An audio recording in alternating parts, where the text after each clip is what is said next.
Mfumo wetu wa elimu wa sasa hivi unaweza kaita ni 7+4+2+3+. Yaani elimu ya msingi ya miaka 7, sekondari ya kati ya miaka 4, sekondari ya juu ya miaka 2, afu miaka 3 na kuendelea kwa elimu ya juu kwenda mbele. Sasa mfumo huu ulianza kutekelezwa hapa nchini kuanzia miaka ya 60. Kati ya mwaka 1965 mpaka 68, Mwalimu Nyerere alielekeza mabadiliko makubwa ya mfumo wa elimu hapa Tanzania, kutoka ule mfumo wa miaka 4 au miaka 8, miaka 12. Kulikuwa na miaka 4 unasoma, unaweza kumaliza, ni mwisho kabisa unaenda unatafuta kazi, unaendelea. Unaweza kaenda middle school, kaenda paka darasa la 8 au kaendelea mbele. Haya ilikuwa mabadiliko makubwa sana alifanywa chini ya uongozi wa Mwalimu Julius Kambarage Nyerere. Utekelezaji wake ulikuwa ni mkubwa sana.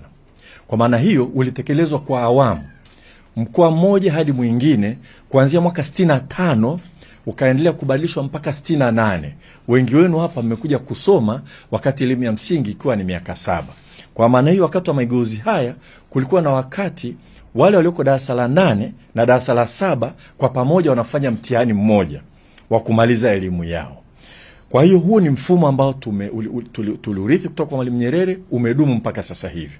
Mageuzi makubwa kabisa ya mfumo sasa yanakuja chini ya uongozi wa Mheshimiwa Dr. Samia Suluhu Hassan. Badala ya 7+4+2+, sasa tutakuwa na 6+4+2 au 3+3+. Nitaeleza kwamba kwa mabadiliko haya ambayo nayo tunatekeleza kwa awamu, lakini sisi hatutekelezi kwa awamu kwa mkoa hadi mkoa, tunatekeleza kwa awamu kwa nchi nzima. Lakini tumeanza mitaala mipya kuanzia darasa la 3.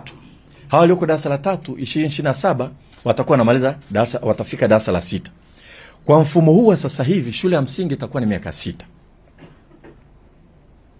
Ukimaliza mwaka wa 6 utafanya mtihani wa kupimwa na kadhalika, lakini lazima uendelee kidato cha kwanza, cha pili, cha tatu, cha 4. Kwa ni miaka 6 shule ya msingi, miaka 4 sekondari ya kati, miaka 2 sekondari ya juu au miaka 3 sekondari ya juu na kwenda miaka 3+.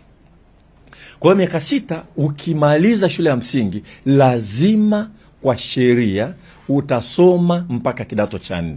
Kwa maana nyingine, mfumo huu mpya ambao unaletwa hapa nchini unatuondoa kwenye elimu ya lazima ya miaka 7 ambayo kwa sheria kila mtoto lazima akae shuleni miaka 7, inatupeleka kwenye elimu ya lazima ya miaka 10.